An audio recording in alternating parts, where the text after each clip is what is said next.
Everybody knows, man, chemicals, scary stuff. If you can't pronounce it, it's probably bad for you.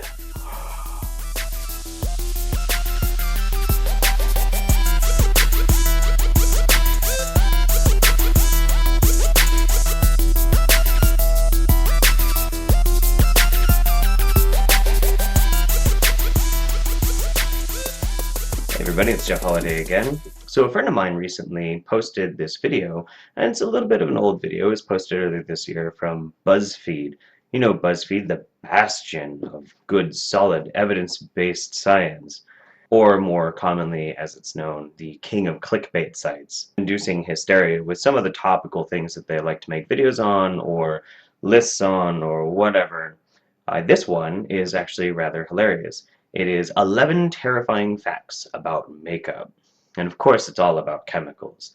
Chemistry, for the people who don't have the time to really delve deep into it, can seem like an alien language and really, really scary and intimidating.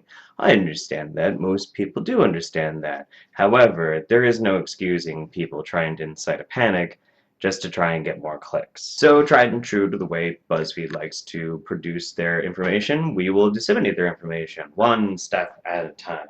And number one, the very first one that pops up, I love this argument, it's fantastic. In Europe, there are 1,373 chemicals banned in cosmetics. Well, for one thing, I'm not really sure where they're getting that number because not all European countries are exactly the same. And we have this problem with the argument when we're talking about genetic engineering, or we're talking about vaccines, we're talking about anything that has to do with science. Places that have things banned or not, you can't just lump it all into Europe because they're way, way different. And for that matter, it's a stupid excuse anyway. Most of Europe doesn't allow for same-sex marriage. In fact, social evolution is not balanced very well in Europe at all. Eastern Europe is, by and large, a lot of times worse off than Western Europe. And then in number 10, there are 8. Couldn't find a source for that either. Which 8? What 8 chemicals are banned in cosmetics? Sulfuric acid? Arsenic? There are a lot of chemicals that I wouldn't want to put into cosmetics. A lot more than 8. Number 3 is interesting. It's a quote from the Food and Drug Administration. Cosmetic companies may use almost any ingredient they choose. I couldn't find an actual case of this being a real quote either. However, there are similar phrases that have come from the FDA that are attributed towards cosmetics in using any kind of raw ingredient. You don't have to get it approved by the FDA. Well, this is mostly true, but this is also because of a much, much bigger problem that stems from way, way back when some politicians were bought by supplement companies to basically make the FDA deregulated for things like supplements and cosmetics. So the fact of the matter is it was actually the alternative health industry which allows for this sort of thing to happen. And topping the chemical list is formaldehyde. Formaldehyde is known to cause cancer in humans. Holy shit! Formaldehyde is a naturally occurring chemical. It's in all sorts of shit. Apples have formaldehyde, bananas have formaldehyde, grapes have formaldehyde. I can just imagine right now some pretty well-off, upper-middle-class woman is at her computer enjoying a nice glass of wine while she's watching this video thinking, I should be more discerning in my choices of makeup. I don't want to put formaldehyde on my skin, and taking a nice swig of dark red wine with naturally occurring formaldehyde in it. So triclosan is actually something that is somewhat of a justifiable concern, but not really. The way they promote that triclosan can disrupt the body's natural hormones and that sort of thing is not exactly true. And triclosan has been shown to have possibly some complications. Might make germs more resistant to antibacterial things or what have you. And it's shown a slight possible elevation here or there of disrupting natural hormones, but at the same time, these are very, very infinitesimally small and isolated situations that they found this. And when they went to go and study it and try to get more information on it, there was no huge smoking gun that was like, holy shit, if you use triclosan, it's going to mess you up. Do we need to study more? Of course! Is it safer right now? Yeah. Parabens is a grouping of a certain type of chemicals that are used in preservatives, and it's actually a very excellent chemical. It's really good at what it does. There is absolutely no link between parabens and breast cancer whatsoever. The American Cancer Society has firmly agreed to that. Recently, parabens has been something of a scapegoat, especially targeted at by natural, holistic companies that are trying to destabilize their competition by exaggerating something that was theorized and exacerbating it, despite the fact that science does not back up any of their claims whatsoever. It's all make-believe. Ethylene oxide. This one's pretty interesting. As I started trying to research into it, because I personally am not very familiar with ethylene oxide, I found that in fact it is a carcinogen. Absolutely, it's been recognized as one for a very long time.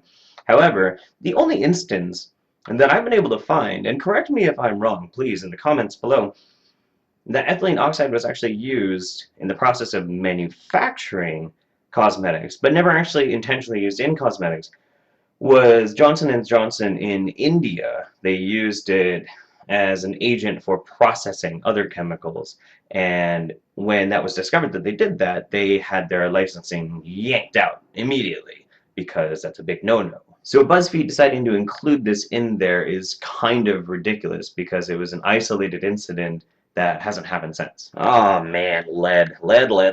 Of course they have to bring up lead. Of course they do. Alright, for any of those people out there who never actually had high school chemistry or science, lead is a naturally occurring earth element. Lead is all over the place. It's everywhere. It gets into our food, it gets into our water, it's everywhere. It's all over the place. It's the same thing like formaldehyde. The dose makes the poison. Little bit of lead, like trace little elements of lead, not a big deal. Trace amounts of formaldehyde, not a big deal. Obviously, people have eaten apples for millions of years and they're not just dying from apple poisoning. Same thing with lead. We get horror stories because of things like lead paint. So why should we worry about lead? Because it's highly regulated how much lead can be in anything. Because there were so many cases before we understood lead very well in which lead poisoning occurred. And nobody wants to have that happen again. This one's pretty interesting. In the USA, there are no laws that require cosmetic companies to demonstrate the safety of their products. Yes, there are. There are no legal definitions for the phrases cruelty-free and not tested on animals. This is really troubling me because this one and the one before this kind of contradict each other. In the US, there are no laws that show safety testing, etc., etc., etc. Yet in this one, they want to know whether or not it was tested on animals or cruelty-free. Well, which do you want? Do you want us to test it on animals to show that it's safe? Or do you want to not test it on animals and have no safety testing? Which one do you want? And there are other ways to test things that don't require animals, sure. And the people who go out of their way to make those types of products, they do put it on the package. They show not animal tested. And because the FDA is deregulated because of the bullshit alternative health industry, that means that they don't have to test it on animals. They can, in fact, use other methods that are not quite as effective, and thus you don't even know if your product is going to be very healthy or safe. What's driving me crazy about this whole thing is that obviously the way it's phrased and the way it's put together, it's pushing like an alternative, more naturalistic, healthy attitude towards makeup. Yet at the same time, this entire deregulation inherently makes things more risky for people when they buy naturalistic and holistic health products. It's insane!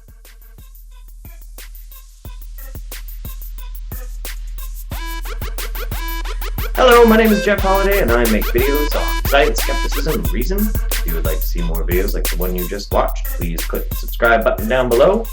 Rate me if you liked it, leave a comment if you want, I'll do my best to get back to you. Have a great day!